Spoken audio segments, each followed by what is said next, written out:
Welcome to Fitzdog Radio. What a show today. A guy who may be the most accomplished. I don't know. I've had Judd Apatow on.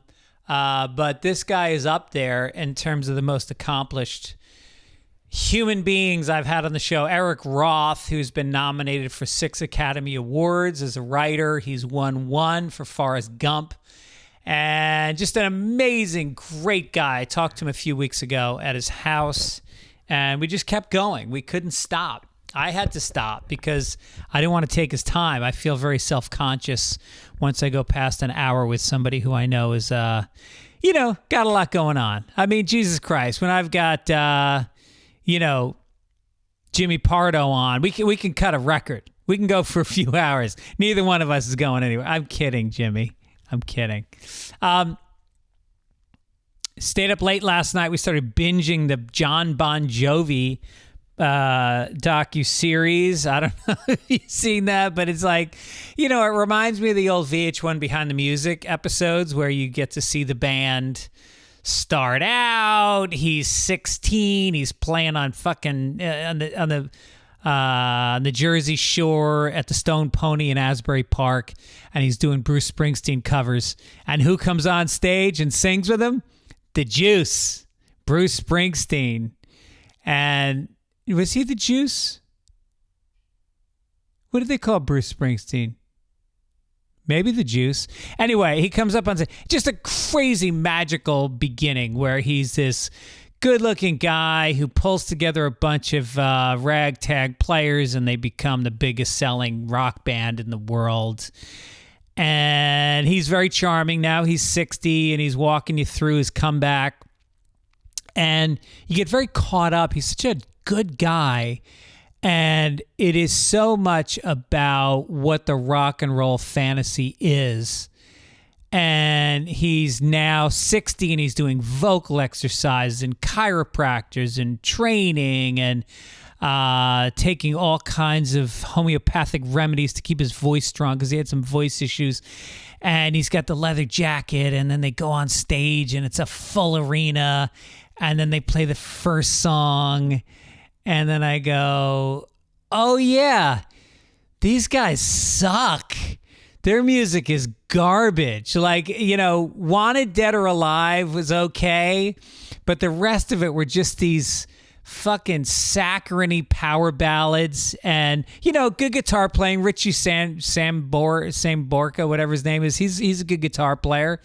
But not buying it. Never bought it. It didn't feel...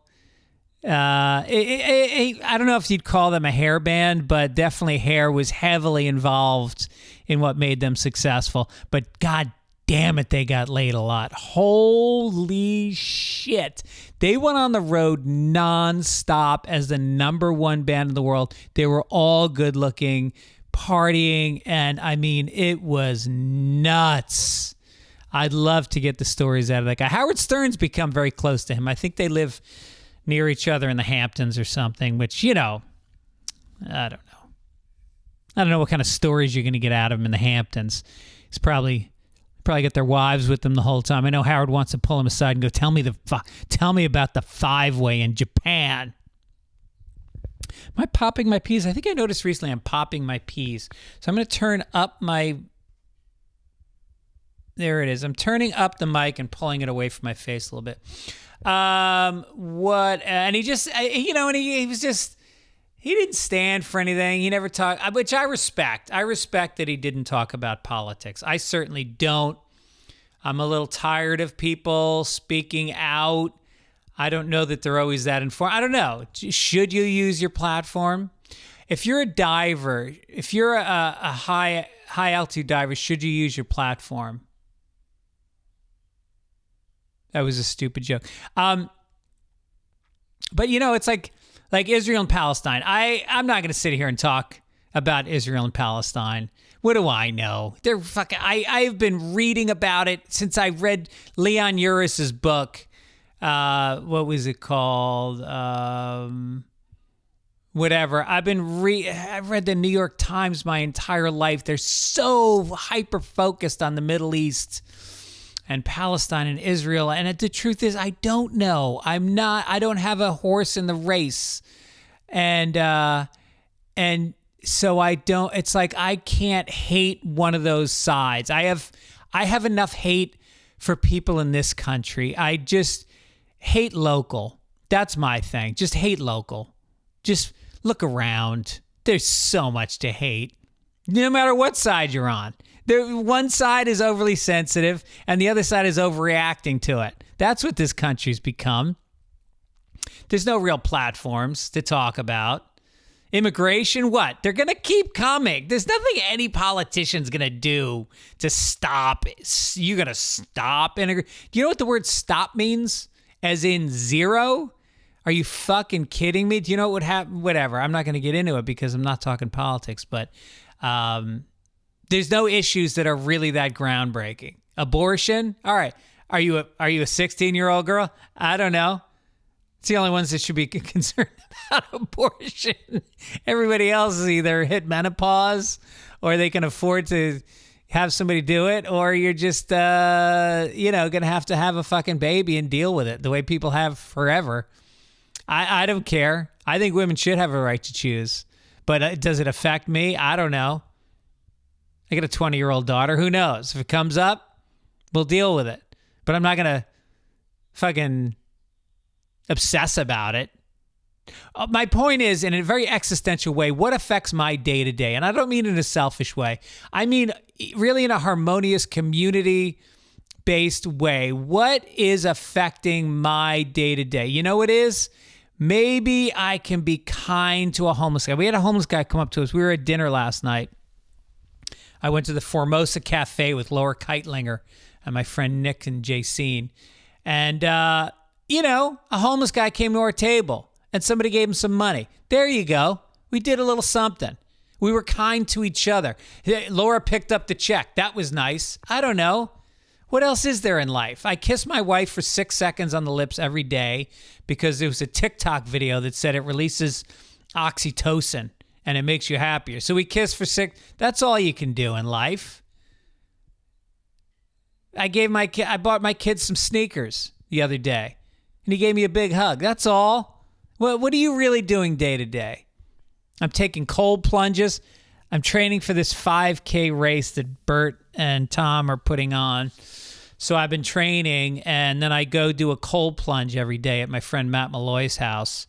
And it's amazing how small my penis gets when I get out. I mean, there is no flesh left in the shaft. It just disappears. It just contracts like a slinky. And there is just the crown sitting on the balls. It looks like a bald guy with hairy shoulders. There's no, and yet I got girth. I've been blessed. I don't know if it runs in the family, but women, when they see me aroused, are aroused. Let's just say that. But when I get in that cold plunge, it's embarrassing. And Matt's wife saw me. I was changing and she walked in. It was just like the Seinfeld episode with George. She came in and saw me and she went, "Oh," and she left. And I just didn't know what to say. Why does it matter? Why does penis size matter so much? Again, not an issue with me, but why do I have to say not an issue with me? Why is it important for me to let you know that I have a decent size? I mean, are you going to have sex with me? Do you have a large enough penis where you need a large enough vagina that you need a big penis to fill it up? Because really, that's what women are saying when they say they like a big cock. They're saying that they're a little wide. Speaking of which, my wife just walked in. "Hey, baby." I was talking about my penis size. What do you mean, no? You say yes. You should be saying yes right now. My penis size. Anyway, so we're at the Formosa Cafe, which is this kind of cool restaurant, old school restaurant in Hollywood. And to get there from Venice is like, it's a fucking journey. You got to feed the horses. It's a long way. And so we get there and we get this shitty table and we start talking, and the topic of Tom O'Neill comes up. We're talking about his book, Chaos. And it turns out Laura's husband is a huge fan. He's read the book. He's obsessed with it. We're talking about Tom's life. I talk about how I've known him since Mulberry Street in Little Italy in New York when we were neighbors. And we're talking about his teeth. And I mean, we're having this long, in-depth conversation about Tom. And I look over to the table 2 tables away from us, and it's Tom O'Neill. Are you shitting me? It was so fucking weird. And so we called him over, and he came over to the table, and we talked to him for a little bit. But that's the kind of shit that really makes you believe in the Lord Jesus Christ as your Savior. And if you can't accept him into your life, then you, my friend, are not going to, you're going to die and go to hell. Your flesh is going to burn over and over again, because my Lord Jesus Christ is a loving God. And if you don't believe in him, you will have pitchforks stuck up your ass until screaming is like smiling to you. You won't. Anyway. That's it. We had a couple nice pieces of mail. Somebody, Mickey Jr. said, as driverless cars go, I just heard something about someone being pulled over for sleeping in a driverless car. I believe you are expected to take over if the car screws up. So a DUI would probably fall under the same kind of thing. Hell, I'd love to be able to go out, have a few drinks, drive my car home, but I don't think we're at that point yet. Okay. Great feedback from the Neil Brennan episode. If you missed that one, go back and check it out. People loved it. Me and Neil have a lot in common, and we always have a good vibe. Really nice talk. He did bring up at some point that he was better looking than me, and there was an onslaught of emails reassuring me that I was, this is from Felicia Baker Carr. Just listen to the latest pod. You are absolutely more attractive than Neil Brennan. And then there was one from Sam Johnson, maybe? And he said, I think Neil is great, but let's be honest here. The dude is not an attractive man. You are much better looking. No contest. And then he has an overheard. He's at a great sushi restaurant by his job, and he frequently lunches at. It's loud during lunch. And the other day I was eating my meal. There was an unplanned silence for just a moment, and I heard a girl say, quote, "They make a lot of Taylor Swift cat collars." Nothing before that, nothing after that. The roar of people immediately resumed. I think everyone else in the restaurant heard her say that too. Well, I mean, Taylor Swift, I just saw a clip of her talking Japanese. Talking Japanese? How about I talk English? Speaking Japanese. What else? There's a couple other overheards. We'll get to those next time because I want to get to this interview. Carpinteria. This weekend, May 3rd at the Alcazar Theater. That's up by Santa Barbara. Mamaroneck, New York, the Emmeline Theater, May 31st. Come out, tell your friends, bring a crowd. This is kind of a hometown show. It's a few towns over from where I grew up. My family will be there. I need to sell this out. Let's pack it. Escondido, the Grand Comedy Club, June 7th and 8th. Pittsburgh, PA, the WDVE Festival, June 21st. Tickets for all dates at Fitzdog.com. All right, so my guest, as I mentioned, has won an Academy Award. He was nominated for The Insider from Munich, The Curious Case of Benjamin Buttons, A Star is Born, Dune, and then he did Ali, he did Extremely Loud and Incredibly Close, and Killers of the Flower Moon. I mean, Jesus, this guy's a power. And he's still writing his ass off. I mean, I got to know him through, I take walks with Judd Apatow, and sometimes we stop at his house at the end of the walk. He lives along the way. And just the sweetest guy, and so humble, and such a decent human being. This was a pleasure. I hope you enjoy my talk with the great Eric Roth.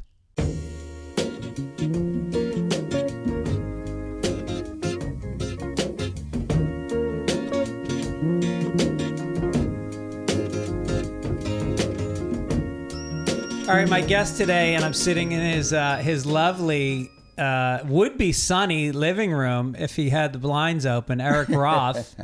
Are you a secretive person? That's an interesting question. I think part of me is, yeah. Yeah. I think that gets a little personal. I think I do like to have certain secrets. I've tried to learn to be more open about things that I feel and everything else. So yeah, that's a great question. Am I secretive? I don't know if it's a dark side, but I do like kind of underbelly stuff. And I used to love to, I don't do much of it anymore. I used to love to go out in the middle of the night and just drive. And yeah. One of the big, this is like real dangerous. I used to drive to like Tower Records. Oh, really? You know what I'm saying? Whatever. That's a cool I'd go to spot. clubs. No, but I'd go to clubs. I'd listen Yeah. to music. I'd hang with kind of street denizens. Yeah, I was always a guy who pushed the envelope a little bit, getting maybe where I shouldn't belong. Well, I guess that's your job. I mean, you have to seek out the nerve endings. You have to try to find out where that's where a things. great expression. What but if you're But secret, I think part of that would be, before we talk about my secrets, maybe the journalist in me a little bit. yeah, Yeah, right. I'd like to sort of, I'd like to, if you say God is in the details, you got to go find the details. Right, Yeah, right. Yeah, I think. Yeah. But being secretive means that you open yourself up probably more in your writing. I mean, is it sort of like you save the secrets I don't think for... I think that's true, that I probably keep things that if for my writing, but that I'm not doing that intentionally. Right. I know it's not me saying, I think I'll just, I think it's like, then you get into sort of the intimacies of relationships about where are you hiding and all that stuff, Right. I think it's probably about insecurity. I mean, I always talk about how my mother really didn't give love very easily. Oh. And so I think that's part of it, I don't know where that fits in. It's like more Freudian maybe, but Right. It's like I talked about this before, about why I'm now 79. Last week I turned 79. Congratulations. Oh yeah, wonderful. But anyway, why do I still need validation? Yeah. Like, why do I still want to get Oscar nominations and this stuff? And it's so simple. It's like, I want to call my mom and say, see, I had a good report card, Interesting. Yeah. I think, and I won't mention names maybe, but there's 3 or 4 other people that are really well known and famous, directors and things, that they're complete award whores. Well, there's certain movies that are real Oscar bait, like that Maestro this year was just trying so hard to give these, offbeat characters, and it's distracting. You can feel it when they're trying that hard. I don't want to be rough on anybody else's movie, Oh, I will. No, you can. Yeah. No, I'm pretty close with Bradley Cooper, so I have my feelings about some of the stuff. But yeah. I think sometimes I'll say this, that I admire him because I think he sometimes punches above his weight. Like he's amazing. I love him. So that yeah. we had such a interesting relationship on Stars Born, Uh-huh. which was fraught, half the time fraught, Yeah. half the time pretty incredibly creative. But I fight with everybody, and we fought like fucking cats and dogs, man. I would run out of I'd leave us working. I said, I can't take it. I'd get in my car, and he'd come running and say, are we kindergartners? I said, yeah, we're fucking kidding. That's amazing. But in the middle of the night, we would literally write scenes and texts, and they were wonderful. Wow. So yeah, he's a really interesting guy. Yeah, he is. Yeah. Yeah. I'll tell you a story out of school. So this woman here, my doctor wife, she has no particular interest or doesn't need to be beholden to any entertainment rules. You know what I'm saying? Yeah. Rules of the road. Do you want me to get her? No, I love this dog. Anyhow, so I'd written Stars Born. Bradley invited us, and I'm going to tell you a story. Honey, okay, but then I have to tell the same story because you tell it very differently from me. Cubism, is that what we have in this house? We have different interpretations of reality. Yeah. No, it's not. Anyway, get out. We're being filmed. You've got to tell the right story about how you threw me under the bus. Well, this is my fault because I told you what I tell the story to Roth. Okay. You have to cut this part out. He won't. He's going to leave it. Why I think wouldn't he? that's a traveling violation there. Yeah, exactly. Anyhow, so Bradley invited me to the set, right? Yeah. And I said, great, thank you. You know, and I had seen some dailies and stuff. You know, somebody sent me. I guess he did. Anyhow, Ann and I were driving to go. I said, Ann, you want to come? She said, sure. So we were driving together, and she said, well, what do you think? What do you think? How's it going? And I said, I don't know. I got some reservations about some stuff, right? Yeah. And we get there, and Bradley comes out and, you know, meets Ann. He knows Ann, I guess, at that point. But anyhow, and he says, so he says to Ann, how's Eric thinks it's going? And Ann said, he's not that happy with it. and Bradley turns red, man. So you got a first-time director working his fucking ass off. Yeah. And you know that you don't want to get in anybody's creative wheelhouse. And Yeah. everything. She didn't care because Right. it's not her world. Uh-huh. She's busy saving lives. And anyway, he said, get out of here. To her? No, both of us. Get out of here. No way. Yeah. So so she felt I threw her under the bus, but by not saying, well, that's what I told her on the car ride over. Or anything. Yeah, yeah. Anyhow, so we went to the car, and then he came over and said, let's figure this out. And then he showed us all this footage he had shot, and it was just great. Anyway, but anyway, I was like, he got so angry. Oh, that's great. We started talking before we taped You about. sure you don't want me to put it? No, I love this dog. It's good for the shot, don't you think? I guess. That you're working with I'm as an Irish Catholic, my family's always been obsessed with the Kennedy family, and I know you're working on some kind of a docu-series about No, them. not docu. I'm doing. We hope we'll see. They may not want to do it. Netflix. It's the idea is to do the Crown, the American Crown. Oh, okay. Yeah, no, this is not a docu. I mean, So going back to Joe the bootlegger. well, yeah, we don't have. I don't have. I only do that in passing because there's not much evidence that he was a bootlegger. And I like he was to be, an importer, right? Yeah, I like to be. Yeah, I like to be a little more accurate than that if I can. But I mention it, but it's not. And I'm trying not to be scurrilous with the thing. I'm just wrote the pilot and I'm rewriting it now, and I think it's pretty great. That's amazing. And I have a showrunner, so we'll see what happens with it. But it's like the Catholicism spectacular. It is, because the thing is, my mom is devoutly Catholic, and she walks the walk. She's a Kennedy Democrat. She has volunteered. She worked in a women's prison for 15 years God as a bless her. volunteer.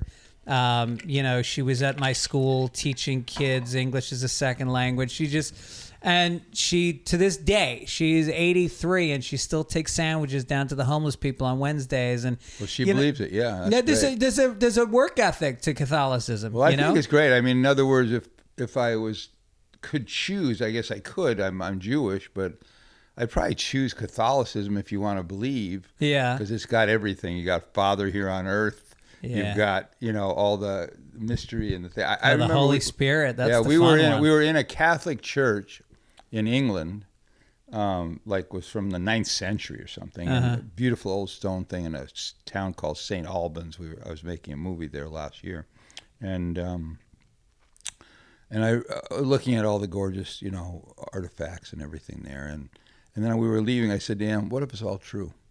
What if all us wise asses, skeptics, and everybody else said, of course, not believable. You died, here comes whatever. You can believe in Jesus, not whatever you want. But what if all this mystery and bells and whistles was actually all absolutely true? All right. Well, you're somebody who's experimented with hallucinogenics. Too many. Well, my mother, as Catholics do, they take it hook, line, and sinker. It is not metaphor. I mean, the Protestants, it's metaphor. Yeah. But the Catholics, there's the transfiguration. That wine that you were drinking in that church is Jesus Christ's blood. Right. And the ascension, the physical transportation up into that, that's all as real. we approach Easter. Right. And since we killed them. Well, that was Good Friday. Last Friday is when we killed him. That's right. And but I mean, it's like living Game of Thrones. It's like really, and so for her, it's a great sense of an afterlife that she's due, and also she told me recently that she believes that everybody goes to purgatory, because that's the That's the way it halfway works. house, You yeah. got to spend a little bit of time in Yeah. between before you Yeah. go up or down. Yeah, interesting. And so she really knows. And I mean, I obviously I admire people who believe even you could. I mean, you can get into a whole debate about whether it's ignorant or whether it's fear. But if they believe and they're good people, like your mother, who actually practice what she preaches, Yeah. that's a different world. I mean, when people hide behind it, it's a danger, you know. Well, I think what's different, and I married a Jewish woman, is that the Jewish faith is a dialogue, and it doesn't have hard answers the way Catholicism we have no heaven, does. no hell. We don't have a bother really. You Right. know, it's like yeah. I think Jews are hard pressed to talk about what comes next. You know, Right. I think there is this sort of Jewish fear of oblivion. You know. Yeah. Yeah, which is interesting. She once again, Anne has a friend who has like 3 PhDs and an MD and everything. She's as scientific as anybody on earth. And we were having dinner with her, and she was talking about her father having more recently passed away, and she said, "But I'll see him again." I said, "Really?" She said, "Yeah, I'm a Catholic, and I really believe that there's a heaven." And I said, "Really, with your science background?" She said, "It gives me comfort, and I believe it." Yeah. So it was Yeah. great. You know, in other words, That's Anne kind of amazing. went, "Really?" 'Cause Yeah. this woman is so scientific. Yeah.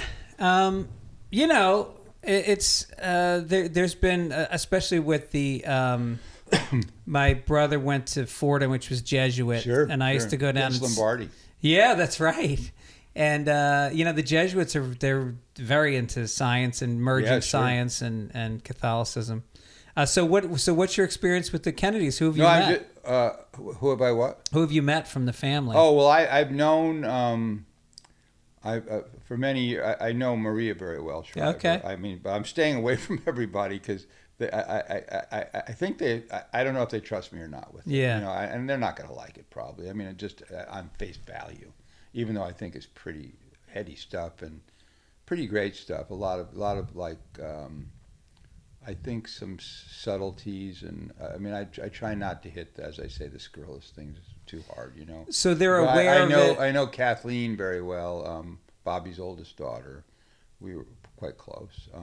She unfortunately tragically lost her daughter and grandson. Oh, right. Yeah, and I know Rory really well. Oh, okay. And I know Maria, and I used to know Max fairly well. I knew that some of the Kennedy boys, because like one of my sons went to Crossroads, and some of their kids went there, that kind of thing. Yeah. You know? But Yeah. they're interesting. But the history of this is pretty spectacular stuff. Immigrant story, Yeah. really. Yeah. I mean, I guess we're all immigrants except for the natives, you know. Right. And we took their voice away. The mother's fascinating as a Catholic. I mean, I do a thing. I don't know if they'll end up leaving it, but I just have a moment in the toward the beginning of the piece where I have a woman in widow's weeds in a small church, and it's Rose. You'll figure out it's Rose, but older woman. Yeah. And she goes into confessional, and he says, you know, and she says, "Forgive me, Father, I've sinned." And she said, "You know, what'd you do?" He said, I've had some conflict with my faith." And she says, what over or whatever? And she says, "I suffered." And then we tell the story. Wow. Yeah, because she did suffer, boy. And you don't know what tragedy at that moment in the show is she about to unburden herself with. Right. You know, I don't know if Right. it's Bobby, Yeah. John, Joe Jr. I mean, you just don't know. Anyway, but I think Yeah. that sort of hangs over. We'll see. They may take it out, you know. But Yeah. So are they involved in any way, or are you just the bouncing Kennedys? stuff No. off of them? No. Okay. Well, I'm using a book by a wonderful historian named Frederick Logeval, who's a historian, a Harvard historian. It was given to me by Peter Chernin and his company, and Yeah. it's been a long journey. Anyway. Are you reading other books about the Kennedys? I read everything. Yeah. There's one that I especially like because I've got everyone. There's one by Nigel Hamilton called "A Reckless Youth." That's really captures. I think my episode, which I'm only writing the first one. I'll write another one down. Oh, okay. But anyway, then I have a showrunner who will be writing. You know, but Yeah. mine just is him when John's a chote. So we start when he's 17. Yeah, this basically. book covers that. Yeah. Yeah. Yeah. Yeah, I mean, it's incredible how not only were they physically pushed by the family, but intellectually they were really, it's incredible how sharp they were and how driven and how that stayed with them. And that, Oh yeah, they're big readers, and Yeah. the mother Rose was pretty smart, very very. She gave up everything for the family, obviously, but she had other dreams. At one point, she wanted to go to Wellesley, and but her father put in her a convent. That's that kind of right. thing. Yeah. Do you believe that the CIA was involved in the Kennedy assassination? I don't know what to believe anymore. I used to, I know too much about CIA. Yeah. We don't call it the CIA. You don't say the God. That's what Right. they tell you. Yeah. You call it CIA. Right, Isn't right, that great? right. I did a movie called The Good Shepherd. Like Ukraine. It's not the Ukraine. No, that's right. Theirs was because you don't say the God. There's only one God. Right. Well, COINTELPRO, do you know much about that? COINTELPRO. COINTELPRO, Sure. Yeah, no, I did. yeah. We did a lot of that in the movie Ali that I wrote. Oh, right. Yeah, but I also know a lot about. I don't know if you remember the movie Good Shepherd I did that Bob De Niro directed. No, I didn't see that. Oh, you didn't? Oh, No. it's really a good. Really? Movie. Oh, yeah, it's wonderful. You should watch it. Okay. It's heady stuff. Yeah. And it's really, it was a roman à clef of James Angleton. James Jesus Angleton was his full name. He ran the CIA for quite a while and knew all the secrets and kept secrets in his safe and invented many. And so I know too much. I also did Munich, so I know about, again, Mossad and all that. So I know those worlds. It's a longer answer than when you asked me the question about whether, I don't know whether CIA did.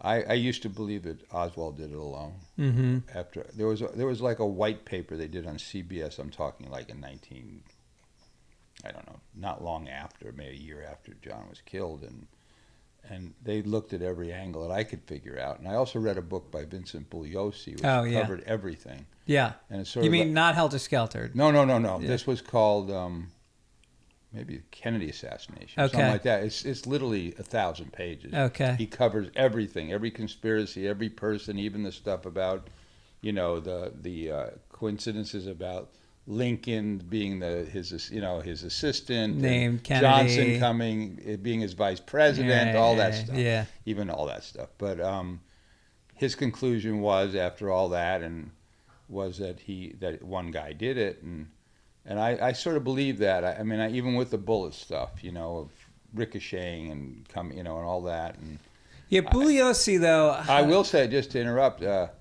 When I was way younger, I did go see more than once, I think, at least once, Jim Garrison talk at Beverly Hills at somebody's house. Wow. So it was interesting.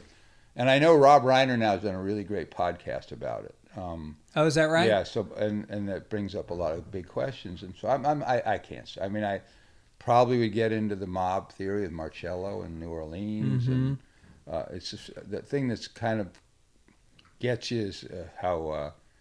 Oswald was able to go to Mexico City and all that stuff. So I don't know. Yeah, it sounds like he had some connection to CIA before it happened. There was definitely some and there was a kind of a parallel thing that happened in Chicago. Do you know about this story? I don't think where so. They found somebody like Oswald who was like a kind of a dropout military guy who was susceptible. He had no family, no friends. He was a loner. Found the same guy in Chicago.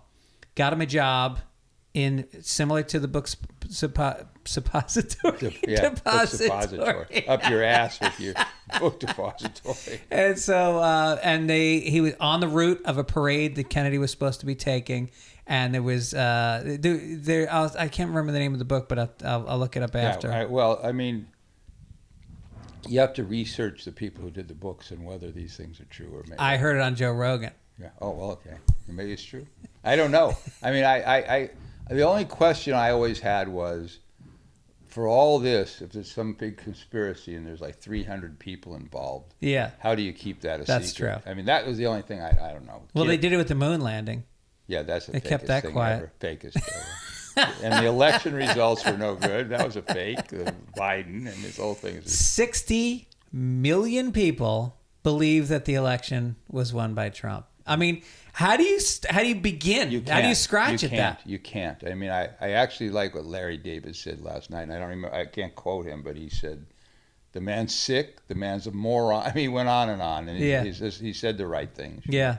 I mean, it's just so scary. I mean, it's like. And it's amazing when you're researching the words that came out of John F. Kennedy's mouth and Bobby Kennedy's mouth. When you compare the eloquence and the thought. Oh, I agree. Even and though the I have some I mean, since I lived through the era, I have some big problems with Kennedy. I mean, Yeah. I thought he was really risky with nuclear war Right. with Cuba. Yeah. If that Russian submarine captain didn't say no, Yeah. that'd have been maybe it for everybody. Right. And then the Bay of Pigs was ridiculous. Uh-huh. So and Vietnam. Yeah. So not a saint here. you No, know? not at all. And it all happened pretty fast. I mean, it's Yeah. not like he was in a 2-term president. No, you that's know? right. That's He had an exactly right. action-packed. Anyway, 3 years. yeah. So I'm just scratching the surface with my little pilot episode. Yeah. So hopefully, it's a great subject, great family that has. I mean, it starts like being tentacles, the number of people and lives that are affected and everything else. Right. So I've met you several times through the great Judd Apatow. We go for these monster walks sometimes in the neighborhood, and it sometimes finishes out by stopping by and say hi to you. This is a quote from Judd Apatow about you that I wanted to read. Eric is on fire right now creatively. He's a funny and wise, it's almost comedic how strong his work is. When you're young, you have this madness of wanting to establish yourself and make your name. Eric never lost that. He's always in the same emotional space about it. He's hungry like he just broke through, even though he did many decades ago. He didn't have to say that. All writers are tortured, but all of the writers I know, Eric seems to be the least amount of pain. Is that fair? Yeah. I mean, I think it's probably overly praising me in some way, but yeah. I don't have pain about writing particularly. I mean, I've never really had writer's block. I mean, it's just weird, right? I've said this too many times, but when I get in trouble, I change the weather. Yeah. So I make it raining out or something, and then all of a sudden I look at a different point. But interesting. Yeah, I have my obviously angst moments, and I don't know when it came to me. I do try to alleviate any anxiety, so I won't let producers say, "How are we doing? When's it coming in?" No, go fuck yourself.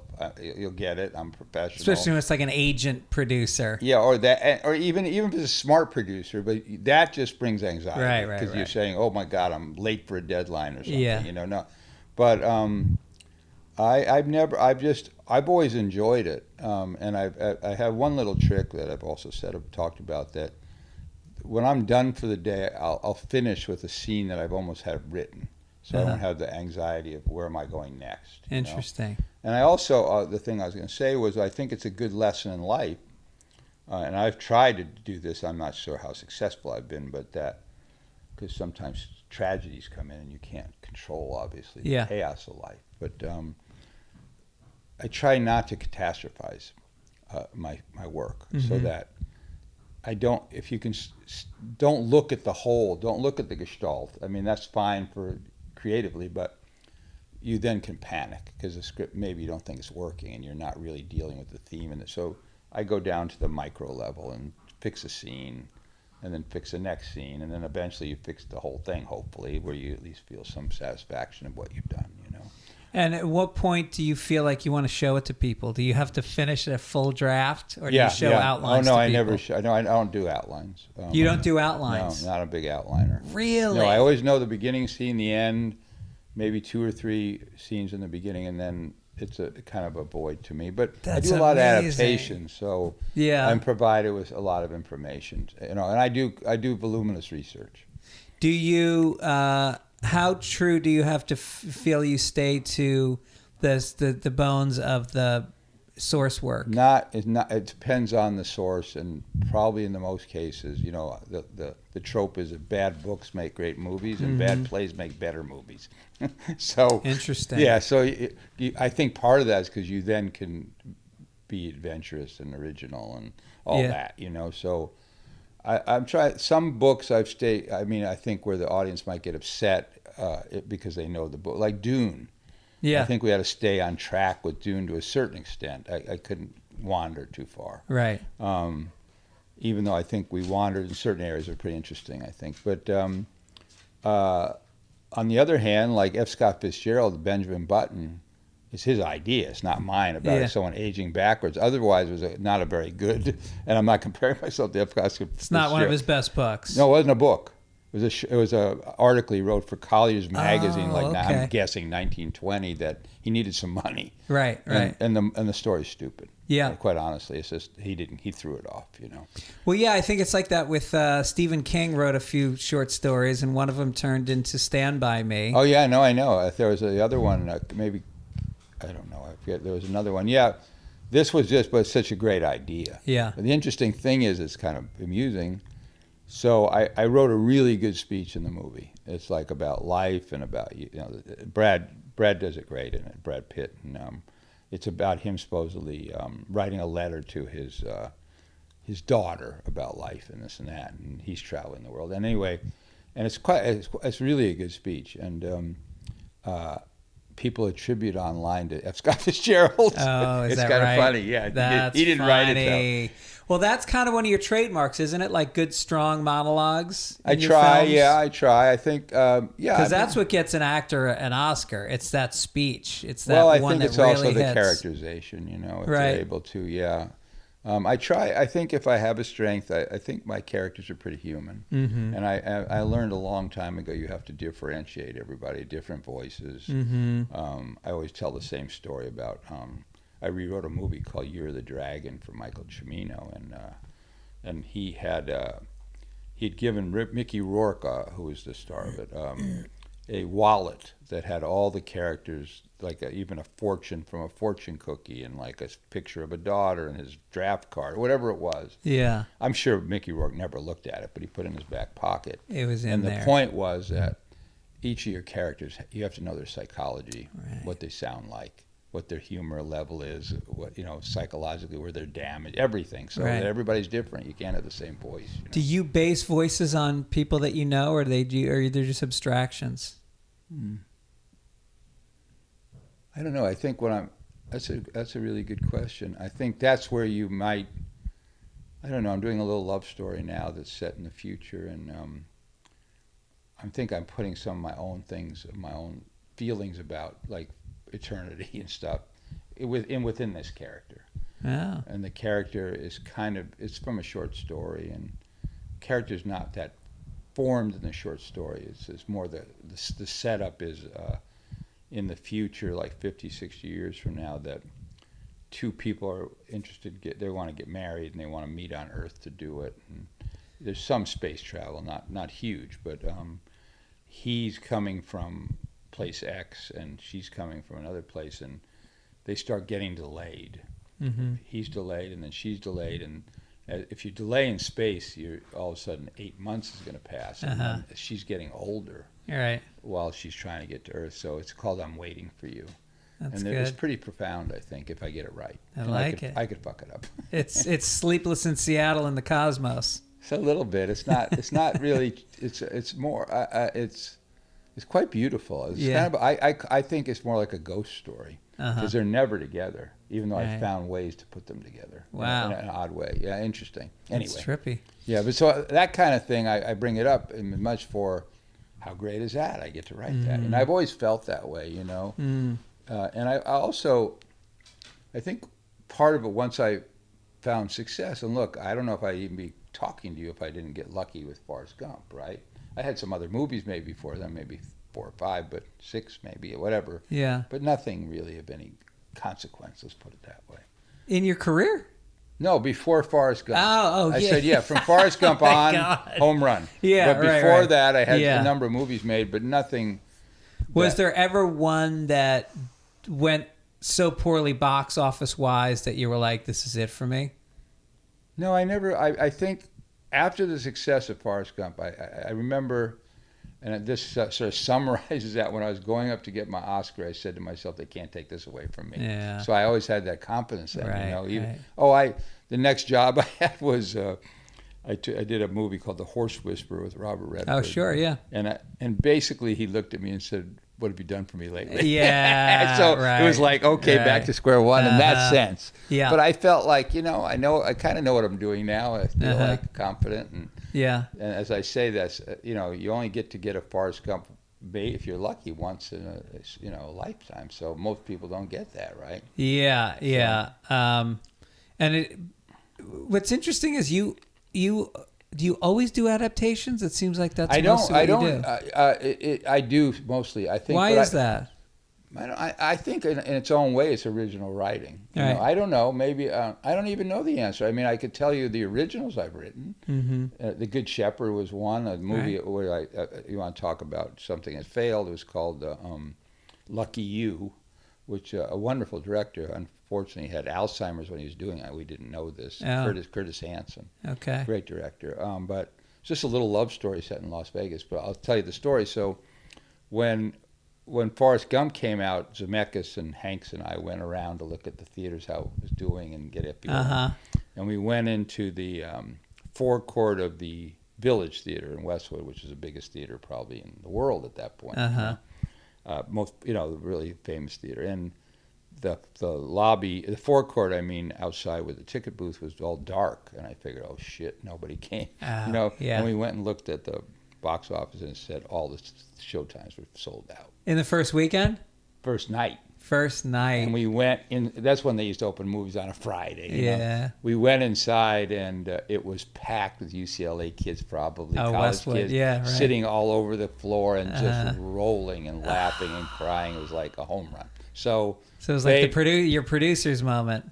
Yeah, whatever. I wasn't a producer, but yeah. But no, but the movie, The Producers. Oh, The Producer. Oh, yeah. Yeah, I yeah. get you. Okay. Yeah. I'm Zero Mostel. Yeah, right. Anyhow, so fade out, fade in. I had this little movie called Lucky You, which was with Eric Bana, set in Las Vegas, a love story. Drew Barrymore. I wanted to do some kind of, I thought it was pretty good. It's about a poker player and hooks up with this girl who wants to be a dancer, this and that. I think it was kind of I thought it was a lovely script.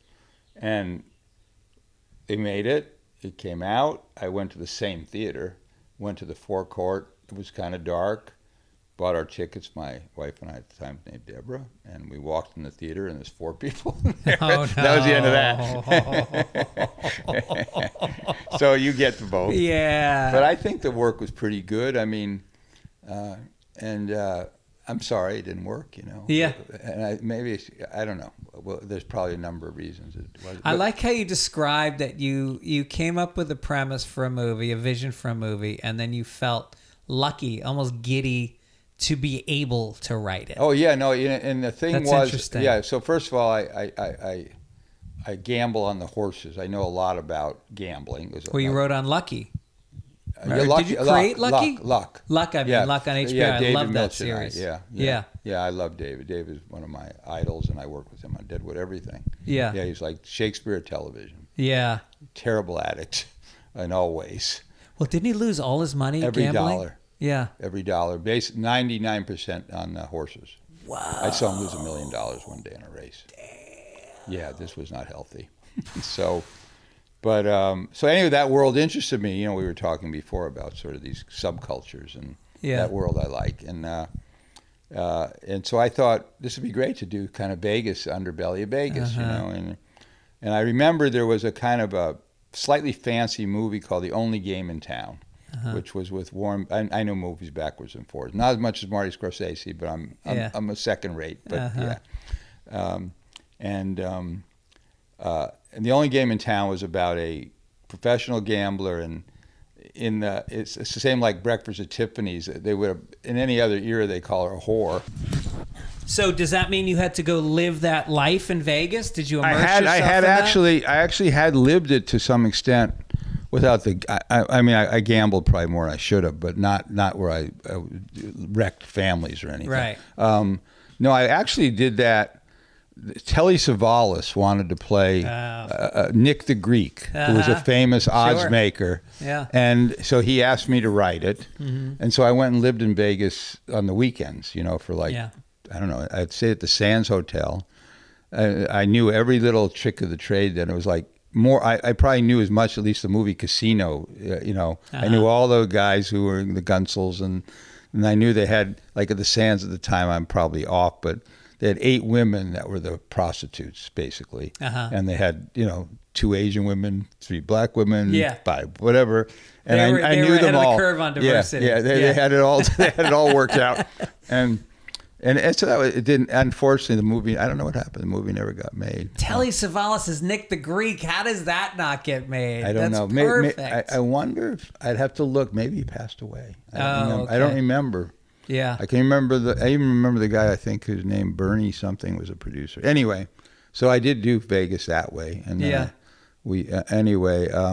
so the only game in town had this great scene in it, where he was always plagued, sort of never could quite make it, Warren Beatty. Yeah. And Elizabeth Taylor played a hooker, basically, even though they called her something else, like an escort or some horseshit.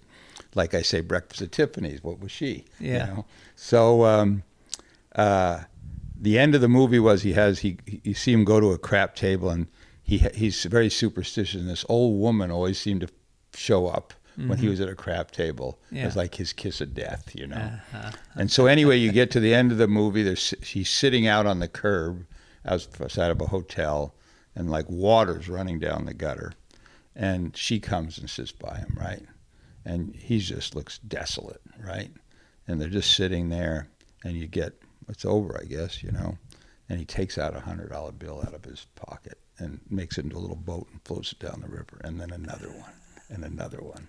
It's like a great. I loved it. It was like such a movie moment, you know. And that's the end of the movie. That's the end of that movie. Yeah. And so, as I remember, maybe I'm wrong, but I'm close. Yeah. And it was like I always kept that with me, you know. It's like certain things inhabit me about movies that I then try to give at least a sense of that, you know. Right. I'd love to write.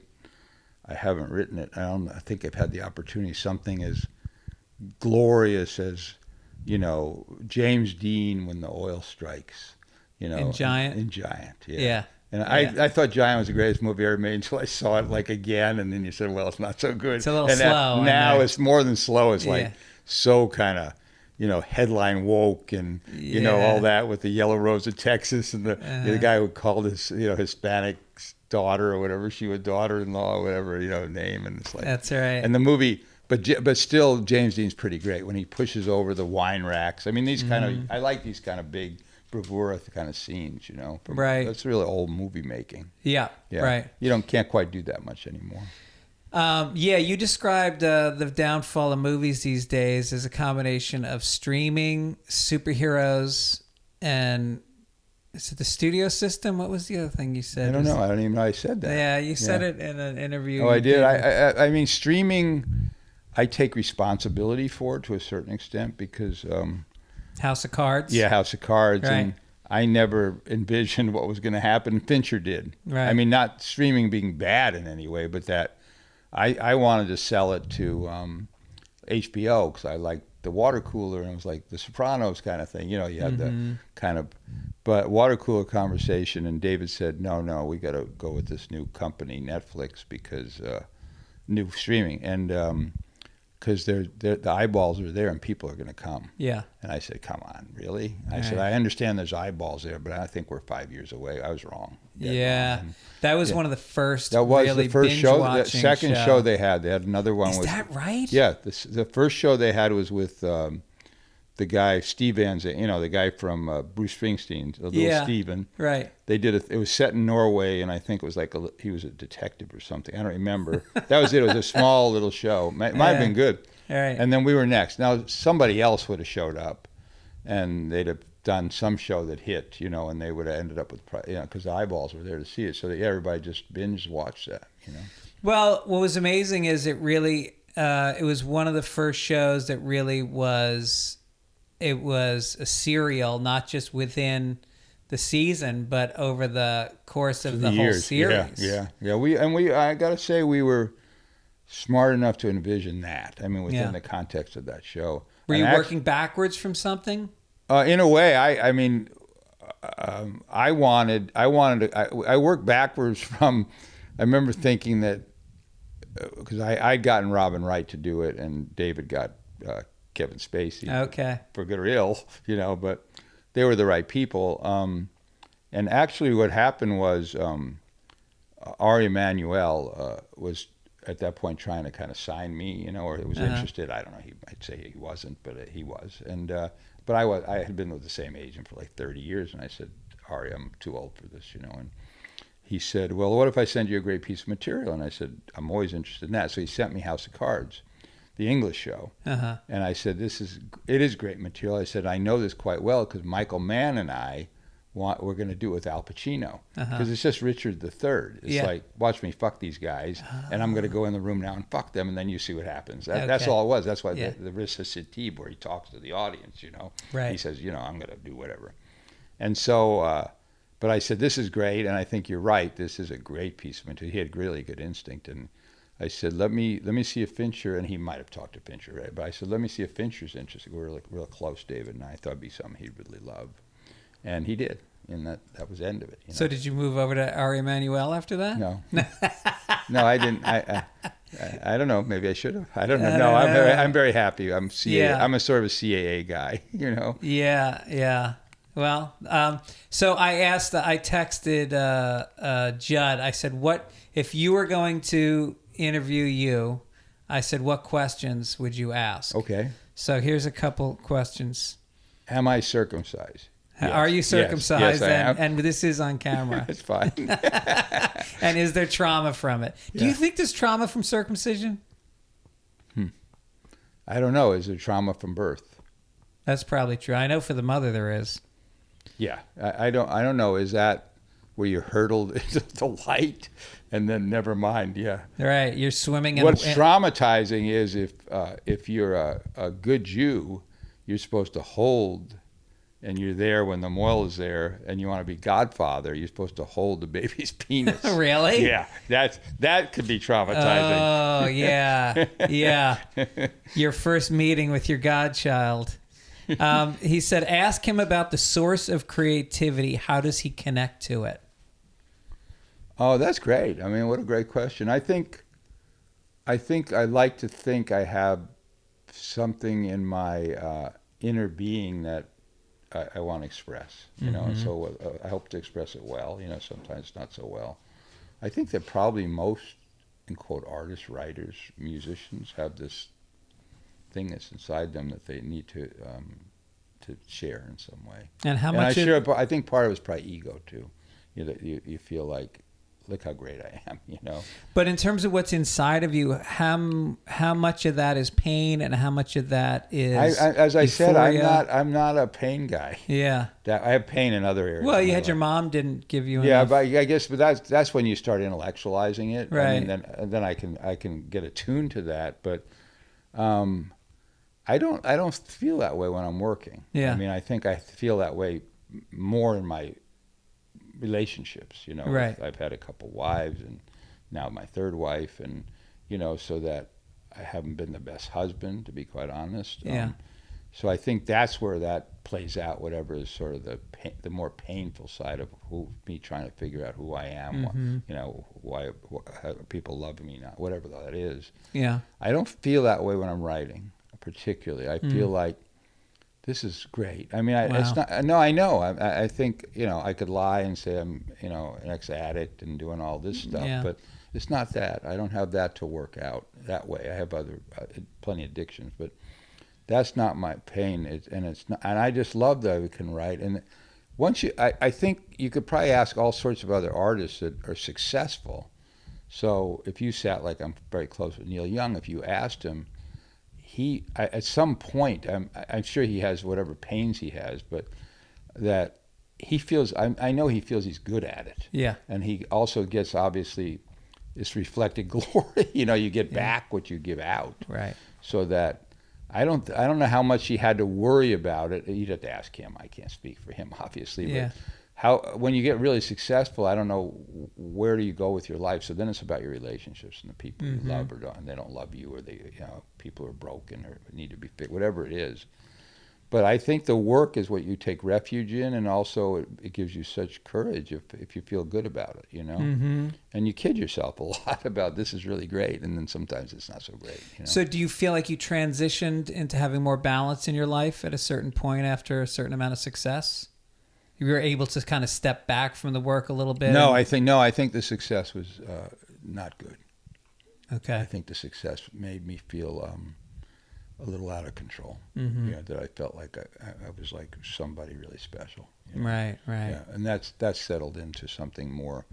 And then as I had the luck of doing really great material, where I was able to then realize them being really good, some great movies, some very good, that I always felt that's great. And so now I don't need the other in a way. I mean, Right. the adulation, but the thing I told you, that validation thing, it will always stick with me. You know. You like that Oscar? It's not that I like it. It's like, it meant something to me. Yeah. You know, just it meant some form of success to show my parents and so. Yeah. You know? Right. Interesting. Yeah. All right. Here's Judd's other answered I don't know if I answered the other one. I think you did. Yeah. The source of your creativity was a combination of being something inside that you want to express, and then also you enjoy the acceptance. I think part and of the it's approval. also like I'm a frustrated novelist. I've never written a novel. I wish I had, and you know, screenwriting is like a bastardized form of. It's a craft. I mean, it's not an art form. That's And interesting. it's like, yeah, it's like, you don't have to fill a page even. You can use dots and dashes. Mm-hmm. So you're not a novelist. You don't have to do giant prose. Yeah. Sometimes I write too much prose because I'm trying to be a novelist. But Right. you know, and you're not a playwright because you're not just limited to dialogue. Mm-hmm. And so I said this amalgam of bastardization, and you could be good at it though, you know. But it's also unrealized unless you can get the movie made, because there's nobody who's really going to critique screenplays that way. It's not an art form that way. Like If you write a literature. novel, and I like that you said that you didn't, as if you can't now. Who's the protagonist in your novel if you write it? I know. I think this is. I first of all haven't come up with something I've been burning to write about. Mm-hmm.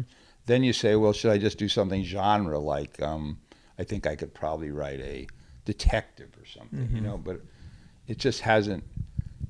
The reason I brought it up is because I love great writing. I mean, and there's so many great writers that just are transcendent, you know. Yeah. And that, I think when they hit on that sweet spot of saying something that's really true, and in metaphor particularly, Mm-hmm. that's something that's close to God, I think, in Yeah. a way. You know, Yeah. that's something that only poets get to do, Right. and some do it very easily, and Mhm. some can't.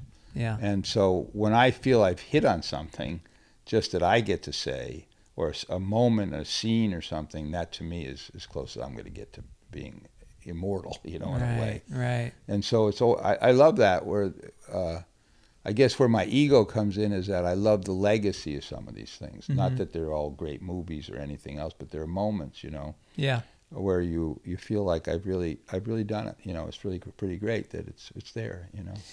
Yeah, and I guess with the novel, you don't have the interference of a director coming in. But that's been a strength. One of my strengths is that I've had really good marriages with directors, even though they've been fraught, some of them. Yeah. But and really, why I think as much as any of the material I've done, that my relationships with directors and the directors themselves made my career. Yeah. In other words, because once the material's good, and then you get a director, you've got 85% of it. Kind of, that's where people struggle. Mm-hmm. They want to get a director, then they can get an actor, or vice versa. In most cases, I think almost in all my cases, it was always directors first, Mm-hmm. and they were really good directors. I mean, Yeah. from Kurosawa I work with, you know, it's Yeah. like ridiculous. Yeah. And Marty, of course, and David, and So with the director, you're getting a package. You're getting the talent as well as but the you're also director. getting somebody who, for high percentage, and particularly the people I was working with in the era where they could get the certain kind of money, you know, that they were going to get a yes to do the project. So Right. you got a movie made. Right. Now we could debate creatively whether it worked or didn't work, if you got Mm-hmm. fired or anything else. But I mean, and I somehow I've stayed. I think oddly, Stars Born was very important to me in an interesting way. Is that not I forget the movie I had made before that. It was a few years that I didn't get anything done. Yeah. And but it also made me feel vital for younger people. In Right. other words, that they went to and they enjoyed it, and it spoke to them in some way, you know, and the way we did it, and then all of a sudden I got to blossom again because they offered me all these things, you know. Right. So then I got to work with other directors, and that was Bradley's first go around, but Denis Villeneuve, and then I had been a number of years wanting to work with Marty, and now Marty again, and all this, and because we had tried a few times before, so it was this. All of a sudden, I mean, people weren't thinking, oh, he's 70-something years old, you know, he's too old, you know? But they just thought of me as a good writer, you know. Well, you are an inspiration to everybody who thinks that you're going to age out of this business, and if you just do good work and you continue to not be afraid to create, that there's always going to be, you know. Well, I think if you do need to stay somehow, at least emotionally contemporary, so that those things have to speak to. Because I can't speak to what young people like or don't like. In other words, they have different. Some of them don't even know who the Beatles are. You know what I'm saying? But there are human emotions, I think, that can carry the day. Yeah. Where if you have a love story that people are aching, that they don't care. In other words, how old you are or anything. You know? If you could have one of your scripts directed by anybody in history, what director would you want to go back and? Wow, that's some question. Yeah, I thought of that on the ride over here. Wow. Because you've worked with probably of the Of living my directors. Era, I've worked with everybody. Yeah, almost everybody. Right. There's some I have. I mean, wow. That's a question. I got to ask James Gray that answer because I'll see what he said. Who? I mean, I think you'd have to pick out people. It's just about certain movies, you know. The genre. I mean, I even work with Coppola. You know, the movie didn't get made because unfortunately his son died. But I'm trying to think who I think. I don't know if I had the sense of humor for Preston Sturges, but that was sort of great stuff. Yeah. Boy, I love Fellini.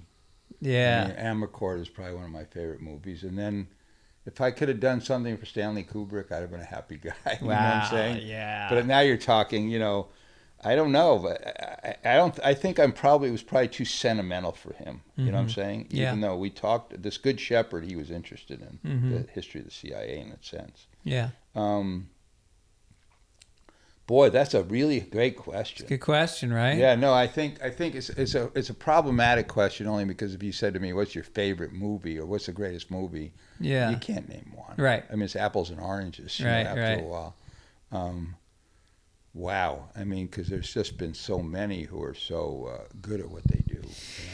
Yeah, and it's also, as you said, being contemporary means that those people in their day were doing something that was specific to that time, and they were challenging the norms of that time. That's exactly right, and they were pushing the envelope. All that you wonder though. We were talking about this the other day about people who lose it though when they get to a certain age. Billy Wilder was really pretty bad at the end of his career. Yeah. Richard Brooks was terrible. Yeah. I mean, you wonder when do people lose touch and sort of get tone deaf? Yeah. You know, and then it becomes it's the difference between, to me, and I don't know the music, but I was just watching this Paul Simon documentary last night, and it's pretty great. Alex Gibney's a very talented man, and we're good friends, and some of it's just so beautiful, and then when his work is good, Paul Simon is ridiculous. You know? I mean, American Tune is probably as good as it gets ever. Oh, and the one he made in South Africa. Yeah, amazing. Graceland. Graceland is incredible. But I think, and I don't know, so this isn't fair because I haven't heard this new album yet, this Seven Psalms. But at least when he was when they showed him creating it, it seemed that some of the metaphor was gone. That he felt, it seemed like, but I don't know, so it's not fair. Right. I don't know the man, and it was just Billy Joel didn't write for 20 years, and then he just put out a new album, and it's really good. Yeah, I've got to get that, and I thought the song was spectacular, but I thought I think people who were when you write what is in front of you, it's not as inspiring. In other words, you have to try to find a way to, it's subtext. That's what great writing, great music is all about. I mean, when you look at the lyrics to some of Neil Young's songs, they don't make completely logical sense. I mean, in other words, A doesn't follow B necessarily, but even the metaphor gives you the sense of what it's about, and what he's dealing with. Right. Yeah. Oh, that's interesting. All right, before I let you go, because I really value your time, and this means a lot to me that you did this. Okay, I'll good. go as long, what time do you have? I have to go to like a medical appointment. Okay, yeah. Well, let me just hit a couple other things I wanted to talk about. I have to leave here at 2, so. Okay. Yeah, we got time. I have to think about this director one. This is really I think I'd probably say to you, it depends on the material. If it's a Western, John Ford. Yeah, I mean, but then I would not kick Sergio Leone out of bed. That's you know what I'm right. saying? So you get into that. Yeah. Then you start going, what moments, like John Ford, ridiculous, but Film noir. I actually knew him, so. Oh, you I did? never worked for him. Oh, that's amazing. I was editing a movie that we made, a documentary, which was pretty good, about the Poor People's March on Washington, 1968 and 69. His daughter was an editor in the next room. I don't want to besmirch her. Anyhow, and also Hal Ashby was in the next room, and Hal became like one of my best friends in life. Really? Yeah. Anyway, and also I'll tell you, this was just incredible, one of those moments. So, and Roman Polanski was in the other room editing Rosemary's Baby. And he came in, he said, I knew him pretty well, and he said, come with me, and he took me into the movie-ola, which was the old way of editing. Yeah. And he showed me the scene when the baby was born, and then he went like that. He stopped it. He said, get out.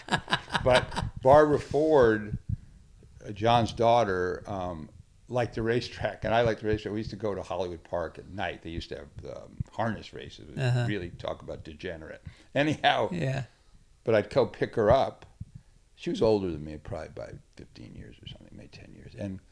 And she would he wanted to meet the old man up to the bedroom in Beverly Hills there, and he was there with the patch. And so all the time I would see him then. Oh, that's when pretty I picked cool. her up, and the first time I ever saw him, he was laying in bed, and he squinted at me and said, are you wearing checkered pants? Step into the close-up. And I walked, and I was. I had check pants, bell bottoms, like that corny shit you wore. Then my hair was down to you. That's great. And, this is in your hallucinogenic days. Yeah. Yeah. And anyway, we got in I remember we had started talking about movies, politics, this and that. It was just a great moment for me. And I said, well, you made one of the great, political movies, The Informer. He said, that's not political. He said, that's just about a man who, believed in whatever he said. Yeah. But he said, no, my movies aren't political, yeah, that's pretty interesting. It's like Dylan. Bob Dylan. He always said his songs weren't political. Yeah. Maybe they aren't. Maybe in his own way, he's just telling you what he thinks should be, There was another question from Judd. He said, have him compare Jerry Garcia, Jim Morrison, and Johnny Cash. I don't know why he left Bob Dylan out of that. But... Well, I don't know Bob Dylan. I knew the other ones. Okay. That's why he asked. Compare those three. I think they're incomparable in the sense that I don't think you can. Mm-hmm. Jim was a would-be poet. One would question his poetry sometimes. Yeah, let's put it that way. Yeah. He was incredibly charismatic and good-looking, mm-hmm. and very self-destructive. Well, I guess I would say all three are probably self-destructive. Right. Johnny Cash he was a pretty good drinker, and he was a rough guy. Mm. Yeah. Jerry was a heart of gold, and yet the responsibility of having to 300,000 people wanting him to give them some answer and meaning to life was really tough on him. Right. Yeah. It seems like he really, when he got addicted to heroin, mm-hmm. it seemed like he was just hiding. He just couldn't take, that just wasn't who he was. Yeah. That he, right. He loved those people. He mm-hmm. he honored them, respected them, I guess, but he just felt, I don't know what I have to offer you except for the music. I think at a certain point, I saw a documentary about him, and he was kind of disappointed that the Deadheads had taken on this lifestyle. Like, he really wanted to be more about the music. He didn't want to create this that's why I say subculture. he was from a different era too. I mean, he was before all this, you know, from the 50s, I guess, almost, you know, or early 60s. Yeah, interesting. I mean, everybody's great in the sense that even the most destructive people in that sense, but with artists anyway. I think musicians are the best. Yeah. I mean, if I had to say, I wish I could have been a musician. I have no talent. So it's I think everybody. you have to also realize you're saying you want to be a successful musician. Yes. You know, it'd be nice if I could play the piano or just play the guitar. That'd be lovely, just as a personal thing. But we're talking about people who are geniuses, what they do. But musicians, I'm doing a huge generalization. I think they're the ones I've met, and I've met so many and been friends with so many. They get to carry their art with them. You know, they can just sit down, and I found them to be the most non-judgmental people I've ever met. You know, they don't care what color you are or anything else. They just want the music's everything. Right. But they're oddball and destructive, and they do the road trips, and they're going to not make it and everything else. Right, right. It's a hard life. Yeah, and I think that the Grateful Dead is like it's a band that I think didn't necessarily. Well, no, that's not true. When they came out with Touch of Grey, that was staying current. That was staying that's contemporary. Right. That's a great call. Yeah, they had certain waves where they went away and then they came back. Shakedown Street was sort of like said where you can be part of the 80s. There's something that somehow their music, if you like them, inhabits your soul, you know. Yeah. But there's a lot of people like that, you know. They're just a different part of your soul. Yeah. Yeah. When's the last time you saw the Dead or the Dead and Company? Have you seen them? No, I'm actually quite good friends and work doing. We did a script from John Mayer. My son wrote it from John Mayer's song. Oh wow! So that's his. I haven't gone in years. Yeah. I mean, not again. I love the music still. You know, it's a special brand of something. You know, no, I haven't been in a long time. I haven't gone to a music concert in a long time. Oh, really? I miss it, yeah. Huh. I should go. Who would you see if you could see now? Somebody. I don't know. I mean, I don't know. I'd have to find who's the people to see. I don't know. I listen to everything I can listen to. I don't know. I like this group. War on Drugs, but they may be passé now. Okay. I love the Killers. Oh yeah, I like the Killers. They're just great. Yeah. The National I used to like, but I'm saying I think now those people the people have gone on to other groups now. You know? Well, there's some, I was never into country music. I grew up in New York, and it just wasn't a part of the fabric of, but there's some country people out there now. If you like Johnny Cash, Jason Isbell is pretty amazing. Oh yeah, he was in Killers of Flower Moon. Oh, that's right. That's but, right. I forgot Johnny about that. Cash, I think I liked more his personal song, like Hurt. Yeah. Like Friendly with Rick Rubin. So that's amazing. The Beast in Me is unbelievable. Yeah. So when that's the stuff that inhabits me, it's like those are very painful. I was, for a time, pretty close friends with Garth Brooks. Oh, really? Yeah. He called me but he had a movie company, and he called me to write a movie. We never figured out what to do. But he then, I don't know, by coincidence or design, he knew I lived in the colony. Anyway, he rented a house in the colony one summer. We hung out a lot. I thought he's good. Nice man. Yeah. Have you seen Jason Isbell perform? Yeah, I have actually. It's pretty amazing, isn't it? He's great. Yeah. Oh, there's music is pretty. I mean, I guess I was thinking about this the other day.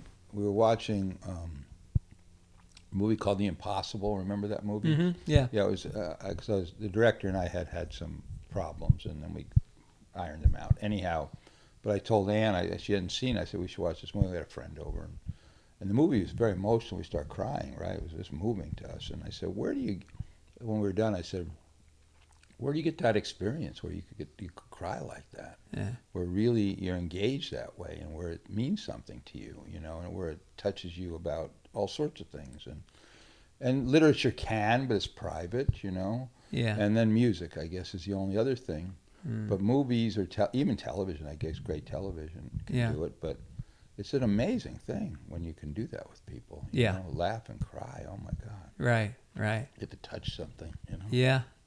Well, I think that's a thing that is so timeless about Forrest Gump is that it hits all those emotions. Well, it's I like a few weeks ago, we have a place in Montana, and I was just couldn't sleep. I never do sleep, but I have a thing where I could watch television on my iPad, you know, like a DirecTV or something.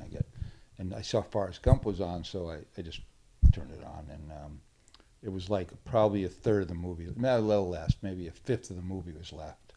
And I don't know if I started getting emotional because of the movie or because of my life since and before and all that. I started crying like a baby for the whole rest of the movie. Really? Yeah, but also I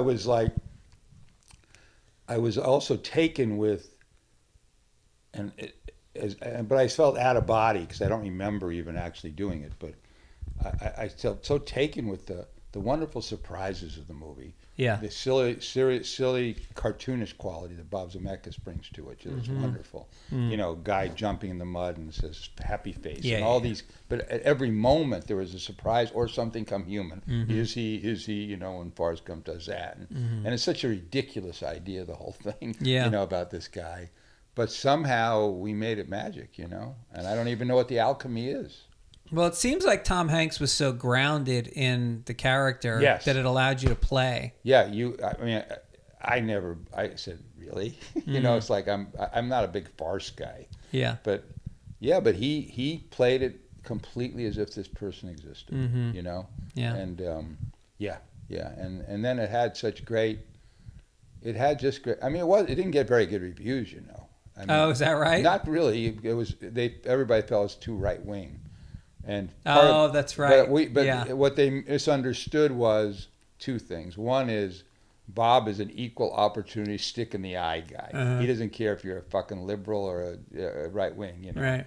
And that's all changed now with Donald Trump. So we're not talking right wing anymore. We're just talking fascist now. Yeah. You know. But and the other thing was that which Quentin Tarantino said to me, correct me if I'm wrong, is this the most ironic mainstream movie? And he's probably right. I think it's pretty ironic, you know, the whole irony about, you know, the guy got shot, you know, the president was shot and the thing. And we have a lot of ironic things. Right. So that worked.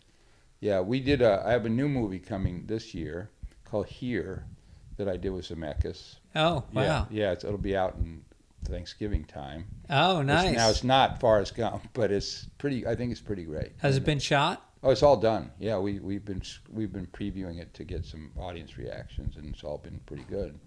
And it was Tom Hanks and Robin Wright, and sort of like the gang back together in that way. Oh, that's amazing. Yeah, it's very very touching thing about from a graphic novel, Oddball, about a room in a house over 100 years, and who lived there, and then we wrote a particular tale about Tom Hanks' father. We invented, and then Tom Hanks' life, and in the end, it's about everything. In other words, and it's pretty extraordinary. I think when it works.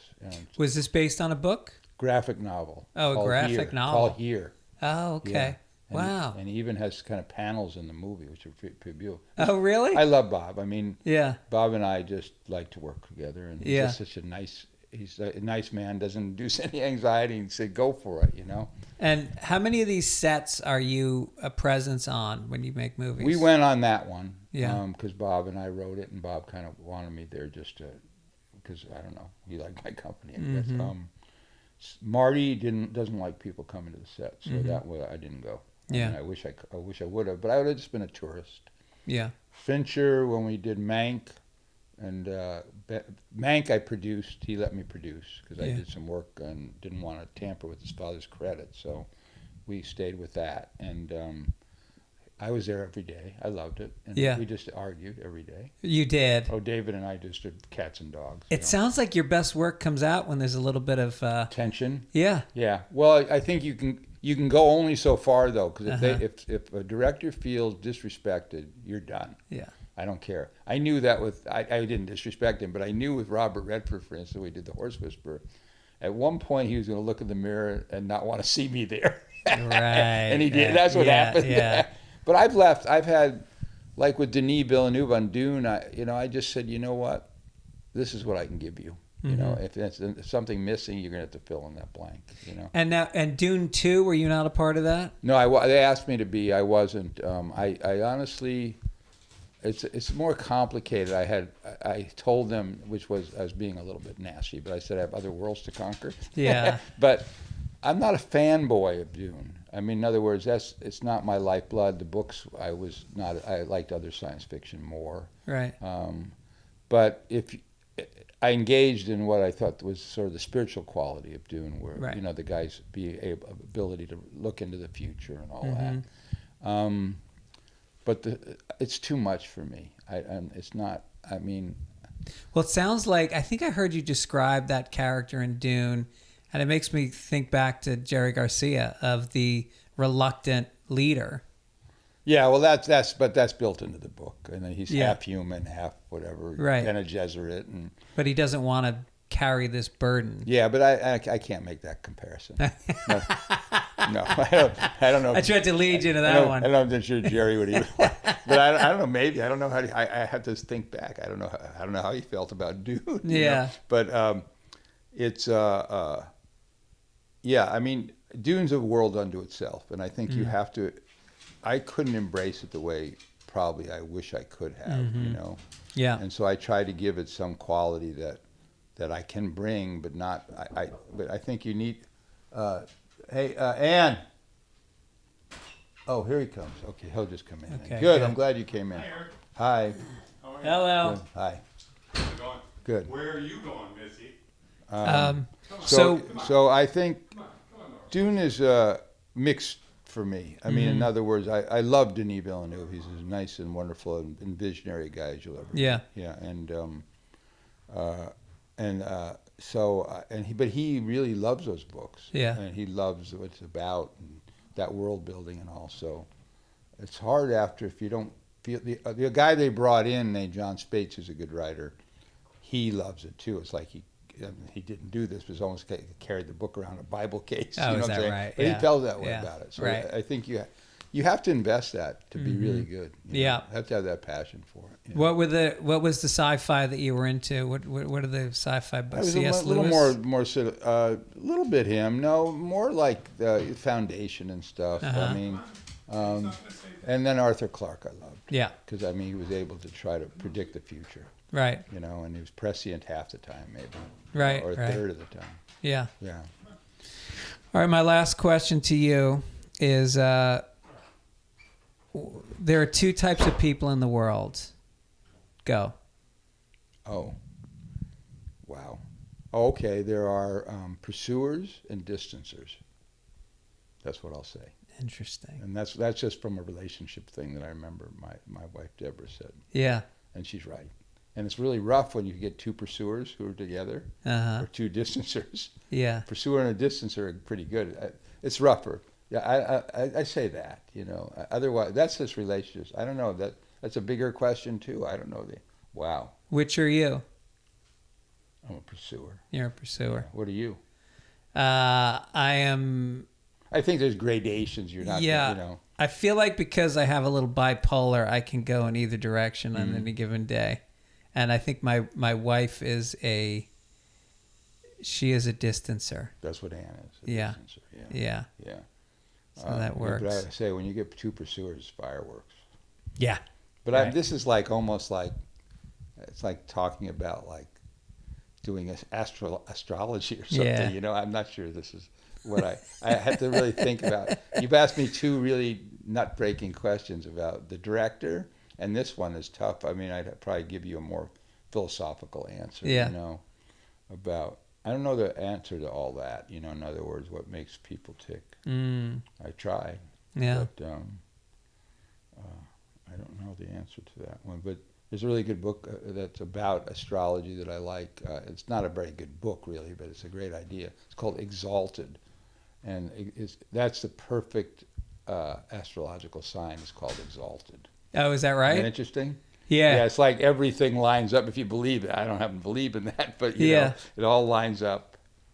Well, it's nice to believe in something. I mean, I don't. and I feel lost, and I question everything. And at You the end, believe in a lot of things. I don't believe that. Number I guess one, I so. know you believe in comedy. yeah, So you believe in people looking at things askew. right, You know. right. I don't know you well enough to know what else you believe in, but Well, I believe in marriage, 25 years. Okay, well that's pretty good. Yeah, Yeah. a family. You have children. Yeah, I have 2 kids. They're Nice. Well, that's 23 and probably all 20. that matters. The, the children, Right. I think. That's my church. It's my church. I have a lot of them, and I have a lot of grandchildren. So, yeah. So, and I've made enough mistakes with all. You know. Yeah, but I mean, what You don't know. interesting You're not- person didn't have their parents make mistakes that you No, I know. Well, that's grow it. from? No, that's also. It's like nobody gave you a manual on this thing. You just. I had kids really young, How old were you? 17. No. Yeah. Really? So anyway, and then more to come, and How old was the mother? 16, Wow. 17, yeah, same age. Uh-huh. Yeah, just hippie times. But what did I know? Yeah. But I don't think that means anything. I mean, somebody at 35 might not know. You don't know what it is to be a parent. All of Sure. a sudden, this kid shows up, and you've got to give them some life lesson and direction and all that. And you're probably really worried about money at that age. I Yeah, mean, you have that's right. no I was career. like, I honestly didn't think I was going to be a filmmaker. I didn't know. I honestly, I cared, but I was more interested. I'd drive cabs and everything else. I mean, I said, I got to put food on the table here. Yeah. You know. Because usually when you think of going into writing, it's like you need to indulge a certain period of your life where you have no distractions to really no, get into it. I also never. That was another thing. Like, you know, never fear. I used to work on a coffee table, and the kids would be running around, and, you know, the door would be, you know, doorbell ring. But I liked it. It was part of the fabric of everything. Wow, that's amazing. Great questions. Good. Thank you. Nice to hear. Well, listen, again, thank you for your Now time. you can answer me. Oh, Which was the most famous person you've talked to, and what was the best podcast you've done? Do you think, or maybe you don't know the answer to either? I would say Carl Reiner's probably my Nice. Yeah, that was Wonderful. somebody who meant a lot to me as Yeah, a kid I get growing it. up. My father got me immersed in 2,000-Year-Old Man and the Dick course. Van Dyke Wow. Show, and Yeah, wow. you know, and just somebody who has balanced family and creativity yes, his whole life, absolutely. and friendship. Friendship means a lot to me. I have very dear friends, Yeah, and I'm the same way. I see how he is with friends, and Yeah. so I had him on, and he was 89 years old, and he was so sharp. He was talking about stories from the war. And did you know that he went overseas, and he was about to go in with his platoon into combat. And the night before they were leaving, the USO tour came through, a bunch of performers, and he had some, like, you know, sketch experience. And somebody was sick, and they pulled him in. One of the guys in the troop knew him from back in New York. Yeah. Pulled him in. He jumps in. He kills, and they say, "We need you. You're hired." Wow. Doesn't go. Avoided going. Yeah. combat. Yeah. So Norman Lear flew like 60 missions. Is You know? that right? Yeah, it's like a tail gunner. Wow. You don't come back from this. Yeah. And, the odds go up every time. Right. It's so interesting you say that. This is happening a lot. This is a little more far afield, but lately I've had all these things which you have to say is just coincidence, but they're just odd. I don't know what they mean even. Yeah. So like Bill Hader was over here about like a week or two ago. Uh-huh. And a couple weeks previously, I had had a dream, or maybe I woke up, and I was thinking about a movie I'd rewritten called The Laughing Policeman. Uh-huh. This was like in the 70s. Yeah. And it was an obscure book that got made. It was by pretty great Swedish mystery writers. They had like 8 or 9 books. But they were both long gone, and the books were long gone. But I said, I wonder whatever happened to I wonder if I think it'd be a great idea to maybe make it contemporary.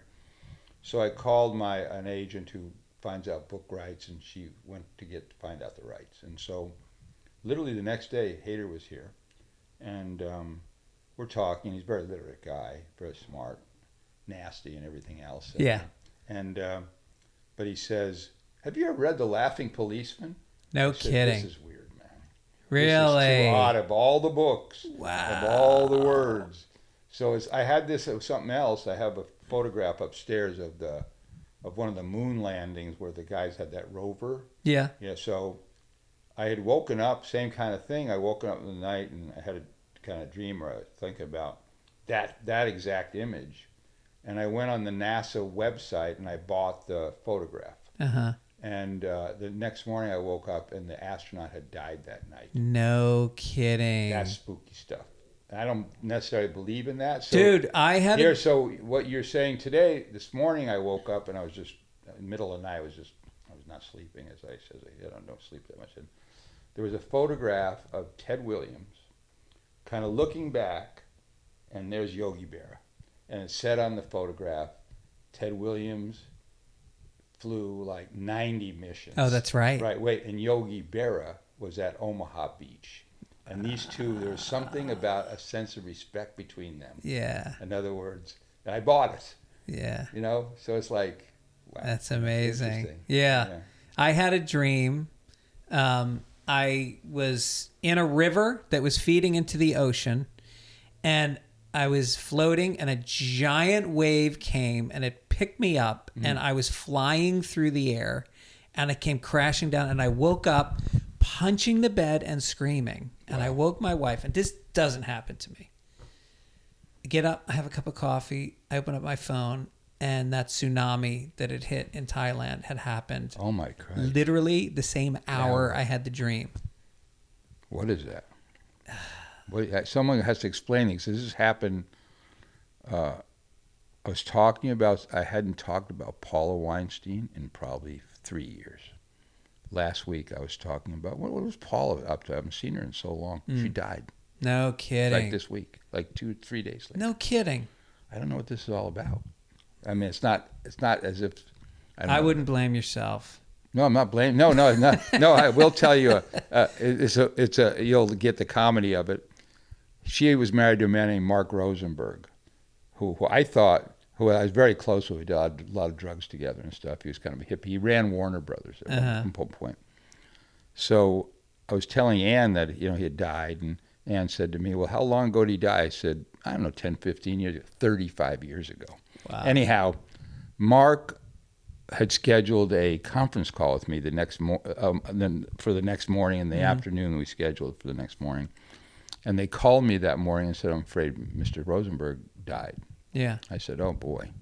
And so the joke was around town, don't schedule a call with Eric Roth. So Mark would even appreciate the humor in that. So Well, maybe we'll end with that. I hope I don't die after this podcast. No, I hope not. All right. Well, thank you so much. I love this.